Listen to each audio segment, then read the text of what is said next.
Big Boss Malayalam season 7 live അപ്ഡേഷനാണ്. ഇപ്പോൾ ലൈവിൽ ക്യാപ്റ്റൻസി ടാസ്ക്കാണ് കഴിഞ്ഞത്.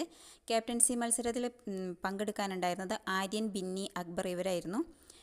ടാസ്ക് എന്തായിരുന്നു എന്ന് വെച്ചാൽ, ഒരു ബാസ്ക്കറ്റിൽ കുറേ ആൽഫബറ്റ്, അതായത് ക്യാപ്റ്റൻ എന്നുള്ള സ്പെല്ലിങ്സ് ഇടും. അതിൽ എൻ എന്നുള്ള സ്പെല്ലിങ്, അതായത് ആൽഫബറ്റ് ക്യാപ്റ്റൻ്റെ എൻ എന്നുള്ള സ്പെല്ലിങ് ഒന്ന് മാത്രമേ ഉണ്ടായിരിക്കുള്ളൂ. അത് ആർക്കാണോ ആദ്യം കിട്ടുന്നത് അവർ കൊണ്ടുപോയിട്ട് ആ ബോർഡിൽ ഒട്ടിക്കുന്നത്. ഫസ്റ്റ് ആരാണോ ഫുൾ സ്പെല്ലിങ് ഒട്ടിക്കുന്നത് അവരാണ് വിജയിക്കേണ്ടായിരുന്നത്. ഇതിൽ ശരിക്കും സ്പീഡാണ് ആവശ്യം. എല്ലാവരും കരുതിയത് ആര്യൻ വിജയിക്കുന്നതായിരുന്നു. പക്ഷേ ബിന്നിയാണ് ഇവിടെ ഈ ക്യാപ്റ്റൻസി ടാസ്കിൽ വിജയിച്ചിരിക്കുന്നത്. ഫസ്റ്റ് ഒട്ടിച്ചത് ബിന്നിക്കാണ് കിട്ടിയിട്ടുള്ളത്. അപ്പം ബിന്നിക്ക് ഇതിൻ്റെ nomination free, captaincy nomination free കിട്ടിയിട്ടുണ്ട്. പിന്നീട് ഒരു ബോട്ടിൽ ഇമ്മ്യൂണിറ്റി ടാസ്കിൽ അതിലും ബിന്നിക്കാണ് നോമിനേഷൻ ഫ്രീ കിട്ടിയത്. പിന്നെ ഫാക്ടറി ടാസ്കിൽ നോമിനേഷൻ ഫാമിലിക്ക് വന്ന് നിൽക്കാം, 1 വീക്ക് വന്ന് നിൽക്കാനുള്ളതും ബിന്നിക്കാണ് കിട്ടിയിട്ടുള്ളത്.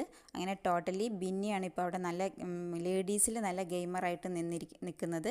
ഇപ്പോൾ ഫാമിലി ടാസ്കുകൾ നടന്നുകൊണ്ടിരിക്കുകയാണ്. അപ്പം ബിന്നിയുടെ ഹസ്ബൻഡ് വന്നിട്ടുണ്ടെങ്കിൽ 1 വീക്ക് അവിടെ ഹസ്ബൻഡിന് നിൽക്കാൻ സാധിക്കുന്നതാണ്.